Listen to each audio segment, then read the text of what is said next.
നമസ്കാരം. കുറച്ചു നാളുകൾക്ക് മുമ്പായിരുന്നു നടൻ ബാല വിവാഹിതനായത്. അപ്രതീക്ഷിതമായിരുന്നു വിവാഹം. അമ്മാവന്റെ മകളായ ഗോകുല താലി ചാർത്തിയത്. ശേഷം ഗോകുലയുടെ ബാലയുടെയും വിശേഷങ്ങൾ തന്നെയാണ് സോഷ്യൽ മീഡിയ നിറയെ. ബാലയുടെയും ഗോകുലയുടെയും പഴയൊരു ചിത്രം കഴിഞ്ഞ ദിവസം സോഷ്യൽ മീഡിയയിൽ വൈറലായിരുന്നു. മലയാളി പാപ്പരാസി എന്ന യൂട്യൂബ് ചാനലിലായിരുന്നു ഫോട്ടോ പുറത്തുവിട്ടത്. ബാലയും ആദ്യ ഭാര്യയായ അമൃതയും ഒരുമിച്ച് നിൽക്കുന്നതാണ് ഫോട്ടോ. ഈ ഫോട്ടോയിൽ ഒരു കൊച്ചുകുട്ടിയുണ്ട്. ഗോകുലയുടെ മുഖഛായയാണ് കുട്ടിക്കുള്ളത്. മാമാ പൊണ്ണ് അതോ വേലക്കാരിയുടെ മകൾ എന്നാണ് വീഡിയോയ്ക്ക് നൽകിയ ക്യാപ്ഷൻ. ഇത് എഡിറ്റ് ചെയ്ത് വ്യാജ ഫോട്ടോ ആണെന്നും അല്ലെന്നും വാദം വന്നു. ഫോട്ടോയിൽ ചെറിയ കുട്ടിയായ ഗോകുലയെയാണ് കാണുന്നത്. കേരളം ഞെട്ടുന്ന ഒരു ഫോട്ടോ തന്റെ അടുത്തുണ്ടെന്ന് ബാല നേരത്തെ പറഞ്ഞിരുന്നു. ആ ഫോട്ടോയാണിതെന്ന് വാദം വന്നു.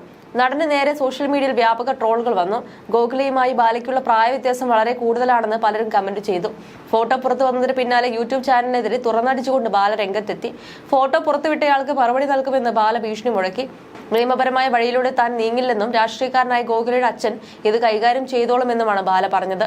ഇപ്പോഴിതാ ഫോട്ടോ പുറത്തുവിട്ട സംഭവത്തിൽ കൂടുതൽ പ്രതികരിക്കുകയാണ് ബാല. തന്റെ ഫോണിൽ നിന്നും ആരോ ലീക്ക് ചെയ്ത ഫോട്ടോയാണിതെന്നും ഫോട്ടോ മോർഫ് ചെയ്തിട്ടുണ്ടെന്നും ബാല പറയുന്നു. ആ ഫോട്ടോ പുറത്തു വന്നത് എങ്ങനെയാണെന്ന് തനിക്ക് മനസ്സിലായെന്നാണ് ബാല പറയുന്നത്. മാത്രമല്ല, കേരളം നെട്ടുന്ന ഒരു ഫോട്ടോ താനും പുറത്തുവിടുമെന്നും ബാല പറഞ്ഞു. ബാലയുടെ വാക്കുകൾ ഇങ്ങനെയാണ്: ഞാൻ എല്ലാത്തിൽ നിന്നും മാറി നിൽക്കുകയാണ്. എങ്ങനെ പറയണമെന്നറിയില്ല. പേഴ്സണൽ ഫോട്ടോയാണ് പുറത്തു വന്നിരിക്കുന്നത്. എന്റെ ഫോണിൽ ഉണ്ടായിരുന്ന ഫോട്ടോ സൈബർ സെല്ലിൽ പരാതി നൽകിയിട്ടുണ്ട്. എങ്ങനെയാണ് ഫോട്ടോ പുറത്തു വന്നതെന്ന് എനിക്ക് മനസ്സിലായി. ഞാൻ 4 മാസം ആശുപത്രിയിൽ കിടന്നിരുന്നു. ആ 4 മാസം ഫോൺ എവിടെയായിരുന്നു? എല്ലാവരും കൂട്ടുകൂടിയിട്ടാണ് ഇത് സംഭവിച്ചത്. എല്ലാവരും കൂട്ടമായി ഉണ്ടായിരുന്നു അന്ന്. ഞാനും ഫോട്ടോ ഇടും. എനിക്ക് ഗോകുല ദൈവമാണ്. എന്റെ ജീവിതം മുന്നോട്ട് പോകുന്നത് എന്റെ ഭാര്യയെ ചുറ്റിയാണ്. ഇത് പ്ലാൻ ചെയ്തതാണെങ്കിൽ ഞാൻ പ്രതികരിക്കും. ആക്ഷനും റിയാക്ഷനും വ്യത്യസ്തമായിരിക്കും. ഞാൻ എപ്പോഴും റിയാക്ഷൻ മാത്രമാണ് ചെയ്തിട്ടുള്ളത്. ആ ഫോട്ടോയിൽ എങ്ങനെ അത്രയും മോർഫിംഗ് ചെയ്തു? അത്ര മോർഫിംഗ് ചെയ്തിട്ടുണ്ടെങ്കിൽ അത് സ്വത്തിന്റെ കാര്യത്തിന് വേണ്ടിയല്ലേ? ആരാണ് ഇതിന്റെ പുറകിൽ? ഞാൻ ആരോടും കുറ്റം പറയുന്നില്ല, ആരുടെയും പേര് പറയുന്നില്ല. പക്ഷെ കേരളം ഞെട്ടിപ്പോകുന്ന ഒരു ഫോട്ടോ വേറെയുണ്ട്, ബാല പറഞ്ഞു. അതേസമയം ബാല ആരെയാണ് ഉന്നം വെക്കുന്നതെന്ന് വ്യക്തമല്ല. എന്നാൽ വീഡിയോയ്ക്ക് താഴെ പതിവ് പോലെ കമന്റുകൾ നിറയുന്നുണ്ട്.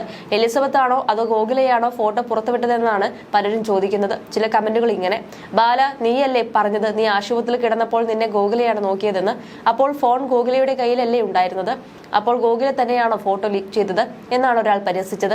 ആശുപത്രിയിൽ നിന്നത് എലിസബത്ത് അല്ലേ? ഇനി അമൃതയെ വിട്ട് എലിസബത്തിനെതിരെ തിരിഞ്ഞോ എന്നായിരുന്നു മറ്റൊരു കമന്റ്. വിവാഹം കഴിഞ്ഞുള്ള അഭിമുഖത്തിൽ ഇയാൾ പറയുന്നുണ്ട്, എന്റെ കയ്യിൽ ഗോകുലയുടെ ഒരു ഫോട്ടോ ഉണ്ട്, കാണിക്കട്ടെ എന്ന്. അവസാന അഭിമുഖത്തിലും പറഞ്ഞു, എനിക്ക് തോന്നുന്നത് ഈ ഫോട്ടോ തന്നെയാണെന്നാണ്. ഇയാൾ തന്നെ മാധ്യമങ്ങളെ കാണിച്ച് ഇയാൾ തന്നെ ലീക്ക് ചെയ്ത് പുതിയ വിവാദം ഉണ്ടാക്കുകയാണെന്നാണ് വേറൊരാൾ കമന്റ് ചെയ്തിരിക്കുന്നത്.